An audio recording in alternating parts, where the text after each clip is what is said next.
यशोगाथा अमर डेअरीशी संलग्न असून 20,000 दूध उत्पादक शेतकऱ्यांच्या प्रवासावर आधारित आहे। तसंच 20,000 शेतकऱ्यांपैकी एका प्रातिनिधिक शेतकऱ्याची असून त्याच्या अनुभवातून अमर डेअरीच्या कार्यपद्धतीची झलक प्रेक्षकांपुढे मांडली गेली आहे। अमर डेअरीने निर्माण केलेली व्यवस्था ही मध्यस्थाशिवाय थेट शेतकऱ्यांपर्यंत पोहोचणारी आहे। शेतकरी आणि डेअरी यांच्यातील पारदर्शक व्यवहार नोंदणीकृत आणि डिजिटल माध्यमातून पार पाडले जातात। पैसे कोणत्याही अडथळ्याशिवाय थेट शेतकऱ्याच्या वैयक्तिक बँक खात्यात जमा होतात। शेतकरी आणि अमर डेअरी हे दोघंही परस्पर सहाय्याने एकमेकांच्या साथीनं नव्या समृद्धीच्या वाटा शोधत आहेत। ही मालिका त्याच प्रवासाचा एक प्रामाणिक दस्तऐवज आहे। शेतकरी बांधवांनो नमस्कार। शेतकरी बांधवांनो, भारत हा कृषीप्रधान देश आहे। भारताची अर्थव्यवस्था ही शेतीवर अवलंबून आहे आणि भारतातील सर्वाधिक लोक कुठे राहतात तर खेड्यांमध्ये राहतात। आणि सध्या शेतकऱ्यांची शेतीची अवस्था आम्हाला सगळ्यांना माहितीच आहे। कारण काय तर दिवसेंदिवस हवामान बदलतंय आणि शेतकऱ्यांच्या उत्पन्नात दिवसेंदिवस तुम्हाला घट पाहायला मिळते। मित्रांनो, शेतीला जर जोडधंद्याची जोड मिळाली तर ते शेतकरी कुटुंब लवकरच समृद्ध झालेलं आपल्याला पाहायला मिळतंय। म्हणून शेतीला जोडधंद्याची गरज आहे। आज आपण जाणून घेणार आहोत आणि भेटणार आहोत एका अशा तरुणाला जो उच्च शिक्षित आहे आणि सगळ्यात महत्त्वाचं म्हणजे हा तरुण नोकरीच्या मागे मात्र लागला नाही। त्याच्यासोबतचे अनेक मुलं मोठ्या शहरांमध्ये जाऊन नोकरी करायला लागले। याने नोकरी करणं टाळलं आणि म्हटलं की मी माझ्या गावातच राहील, मी शेती करेल किंवा सोबत जोडधंदा निर्माण करेल, जोडधंदा उत्तमपणे करेल आणि यशस्वी होईल। तर असा हा जो तरुण आहे, हा तरुण उत्तम असा दुग्ध व्यवसाय करतोय। आणि हा कुठलाही ठाऊक आहे तर हा तरुण आहे जालना जिल्ह्यातील भोकरदन तालुक्यातील पारद या गावातील। आणि या यशस्वी तरुणाचं नाव आहे प्रफुल्ल लोखंडे।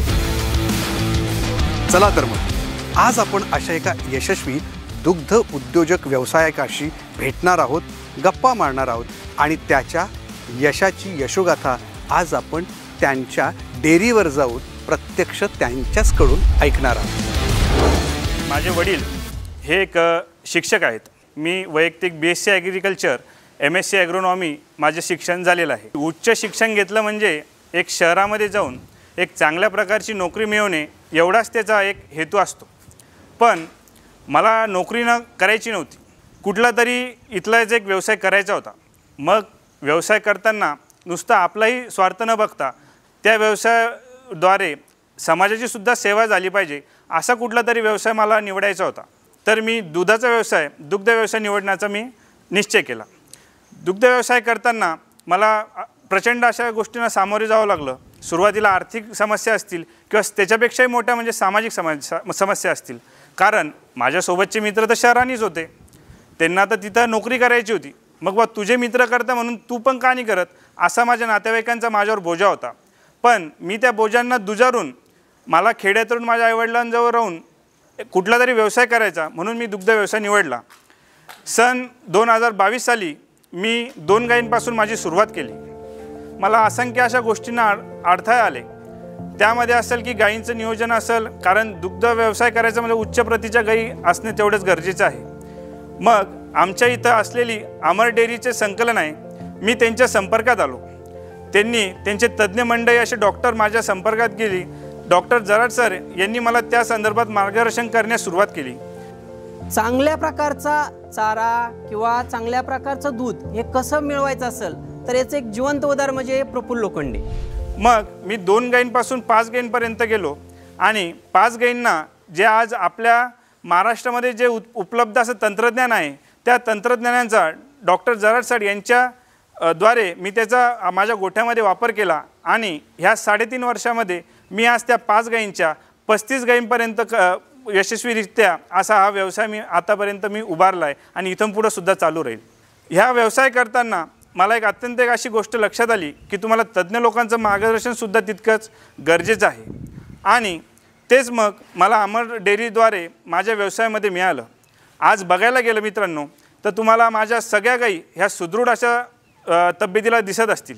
यामागचं कारण म्हणजे माझ्या गायींना हा माझ्या वैयक्तिक शेतातला विषमुक्त असा चारा मी देतोय आणि त्यामुळं माझ्या चाऱ्यामध्ये हिरवा चारा असेल, पौष्टिक अशा प्रकारचा मक्काचा मुरघास असेल, त्याबरोबर आपल्याला दुधामध्ये योग्य ते घटपणा, योग्य तो फॅट मिळावा त्यासाठी सुका चारा असेल, ह्या सगळ्या गोष्टी मी माझ्या शेतामध्ये उपलब्ध करतो आहे आणि याचं सगळं मिश्रण करून मी माझ्या गायींना देतो आहे आणि त्यापासून उत्तम अशा दर्जाचा, उत्तम अशा फॅटचा, उत्तम अशा SNFचं दूध ही मी माझ्या डेअरी फक्त एक एजंट आहे असं म्हणायला काही हरकत नाही, त्यांच्या थ्रू मी आज समाजामध्ये किंवा लोकांपर्यंत हे दूध पुरवतो आहे आणि अशा उत्तम दर्जाचं दूध अमर डेअरीद्वारे मी आज लोकांपर्यंत पुरवण्याचं काम आणि त्याचबरोबर माझं आर्थिक गणित मी माझं सुधारत आहे व तसेच जे आपले भारताचं जे नवतरुण मुलं आहेत, छोटे शिशु आहेत, त्यांना विषमुक्त दूध देण्याचा प्रयत्न हे मी माझ्या व्यवसायातून करतोय मित्रांनो. मग काय शेतकरी मित्रांनो, प्रफुल्ल लोखंडे या तरुण, तडफदार आणि मेहनती, कष्टाळू अशा शेतकरी मित्राची यशोगाथा आपण ऐकलीत ना. खरं तर शेतीमध्ये नवीन पिढी आली पाहिजे आणि या नवीन पिढीने शेतीमध्ये येऊन जर समजा अशा प्रकारचे उद्योग उभारले तर नक्कीच हा देश अधिक संपन्न आणि समृद्ध होणार आहे. तर मग प्रफुल्ल लोखंडे सारख्या तरुणांचं अनुकरण आपल्यातल्या अनेक शेतकरी मित्रांनी करावं असं एक आवाहन करतो. धन्यवाद.